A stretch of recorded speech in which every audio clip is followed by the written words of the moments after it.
Hello students. Today's topic is polynomials.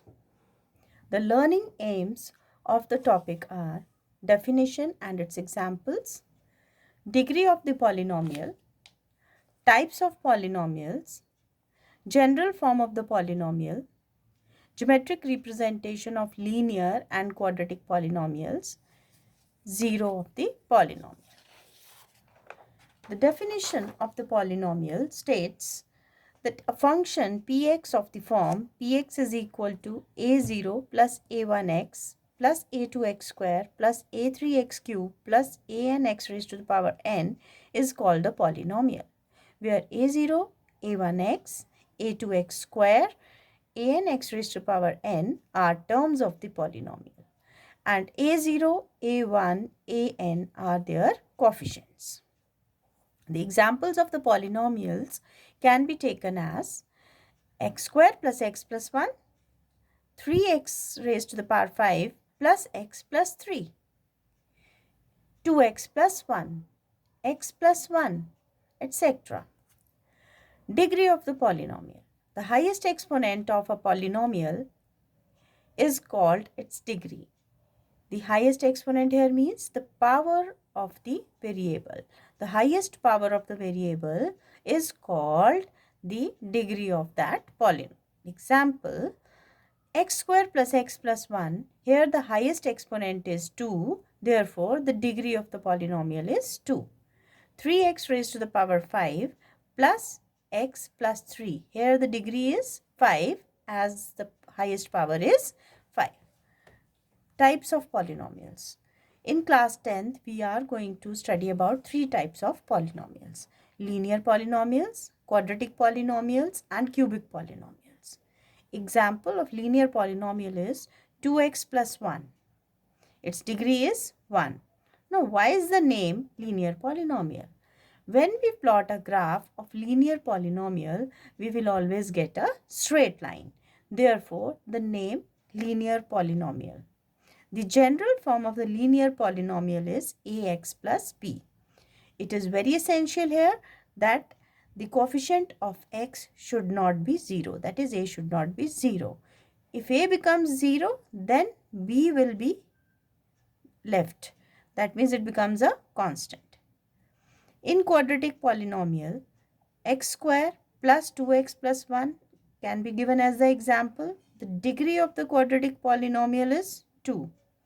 General form of the quadratic polynomial can be given as ax square plus bx plus c.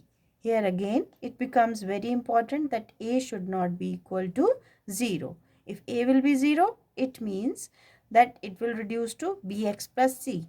It becomes a linear polynomial then, right? Hence, a should not be 0. Similarly, for the cubic polynomial, taking the example as x cube plus x plus 1, degree is 3. General form can be written as ax cube plus bx square plus cx plus d. A is not equal to 0. If a becomes 0, then this reduces to a quadratic polynomial. Therefore, a should never be 0. Now, let's see how to represent linear polynomial on a graph. When we plot the graph of a linear polynomial, we will get a straight line. Geometrical representation of quadratic polynomial. The graph of a quadratic polynomial will always be a parabola. Parabola can be open upwards, it can be downwards, it may be sidewards. Let's discuss about zeros of the polynomial. A real number a is said to be the zero of a polynomial px if p of a is 0. That is, in other words, we can say that value of x which makes the given polynomial 0 is called the zero of the polynomial.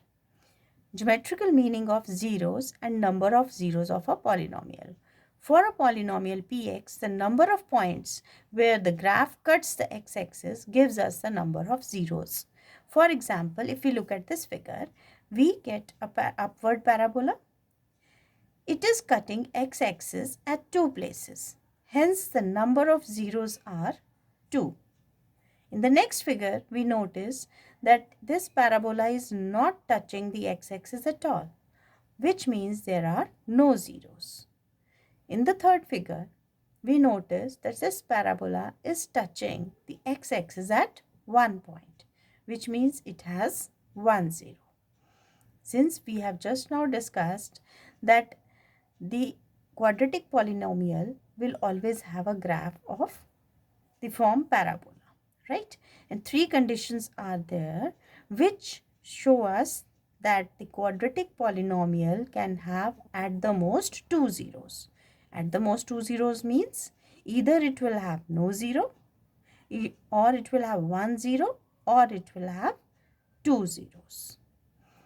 Thank you.